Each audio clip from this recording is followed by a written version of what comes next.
Hi friends, welcome to Binvi mum recipes. ఈరోజు మన ఛానల్లో బెల్లంతో ఎంతో హెల్దీ వేలో ఇంట్లోనే స్నిక్కర్స్ చాక్లెట్ పిల్లల కోసం ఎలా చేయాలో చూద్దామండి. చాలా సింపుల్ ప్రాసెస్లో చేసుకోవచ్చు. ఎన్ని తిన్నా సరే పిల్లలకి చాలా హెల్దీ అండి. అయితే ఇక ఆలస్యం చేయకుండా ఆ ప్రాసెస్ ఎలాగో చూసేద్దాం. ముందుగా ఈ చాక్లెట్స్ ప్రిపేర్ చేయడం కోసం పల్లీలని ఈ విధంగా ఫ్రై చేసుకొని తీసుకోవాలి. అలాగే కొన్ని బాదం కూడా డ్రై రోస్ట్ చేసుకొని తీసుకోవాలి. ఇలా తీసుకున్న తర్వాత పల్లీల పైన పొట్టును తీసేసి పక్కన పెట్టుకోవాలి. ఇప్పుడు ఒక చిన్న రోలుని తీసుకొని మనం పొట్టు తీసి పెట్టుకున్న పల్లీలను యాడ్ చేసుకోవాలి. అలాగే కొన్ని బాదం కూడా వేసుకొని వాటిని కోర్సుగా ఈ విధంగా దంచి పెట్టుకోవాలి. బాదం సెపరేట్గా, అలాగే పల్లీలను సెపరేట్గా దంచుకోండి. చూసారు కదా, నేనైతే ఈ విధంగా పల్లీలు బాదంని దంచుకొని పక్కన పెట్టుకున్నాను. ఇప్పుడు ఒక మిక్సీ జార్ని తీసుకొని దానిలోకి 3 స్పూన్ల బెల్లాన్ని యాడ్ చేసుకోవాలి. అలాగే 2 స్పూన్ల కోకో పౌడర్ని కూడా యాడ్ చేసుకోవాలి. తర్వాత దీనిలోకి 2 స్పూన్ల నెయ్యిని యాడ్ చేసుకోవాలి. ఈ నెయ్యి ప్లేస్లో బటర్నైనా యూజ్ చేయొచ్చండి.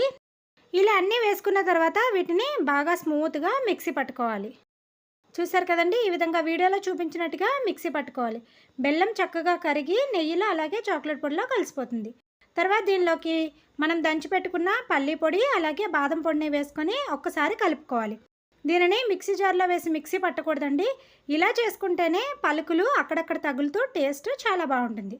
చూసారు కదా, కన్సిస్టెన్సీ అనేది ఈ విధంగా ఉండాలి. ఇప్పుడు ఏదైనా చాక్లెట్ మౌల్డ్స్ కానీ, లేదంటే నేను వీడియోలో చూపించిన విధంగా స్క్వేర్ షేప్లో ఉన్న ప్లేట్ని కానీ తీసుకొని మనం మిక్సీ పట్టుకున్న ఈ చాక్లెట్ బ్యాటర్ మొత్తం కూడా వేసుకొని చక్కగా ఈవెన్గా స్ప్రెడ్ చేసుకోవాలి. ఆన్లైన్లో సిలికాన్ చాక్లెట్ మౌల్డ్స్ ఉంటాయి కదండి, వాటినైనా సరే దీనికి యూజ్ చేయొచ్చు. ఈ విధంగా చాక్లెట్ని చక్కగా ఈవెన్గా సర్దుకోవాలి. స్క్వేర్ షేప్ ప్లేట్ లేదు అనుకుంటే ఏదైనా రౌండ్ బాక్స్లో అయినా సరే ఈ ప్రాసెస్లో మీరు ట్రై చేయొచ్చు. ఇలా అంతా కూడా చేసుకున్న తర్వాత పైన గార్నిషింగ్ కోసం కొన్ని వేయించి పెట్టుకున్న పల్లీలను పెట్టుకోవాలి. ఇలా పెట్టుకున్న తర్వాత ఈ చాక్లెట్ని ఫ్రిడ్జ్లో 2 అవర్స్ పెట్టుకోవాలి. జస్ట్ 2 అవర్స్ పెట్టుకుంటే సరిపోతుందండి. చక్కగా మనకి చాక్లెట్ అయితే రెడీ అయిపోతుంది. అంతే అండి.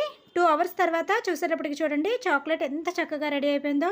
టేస్ట్ అయితే మాత్రం చాలా చాలా బాగుంటుందండి.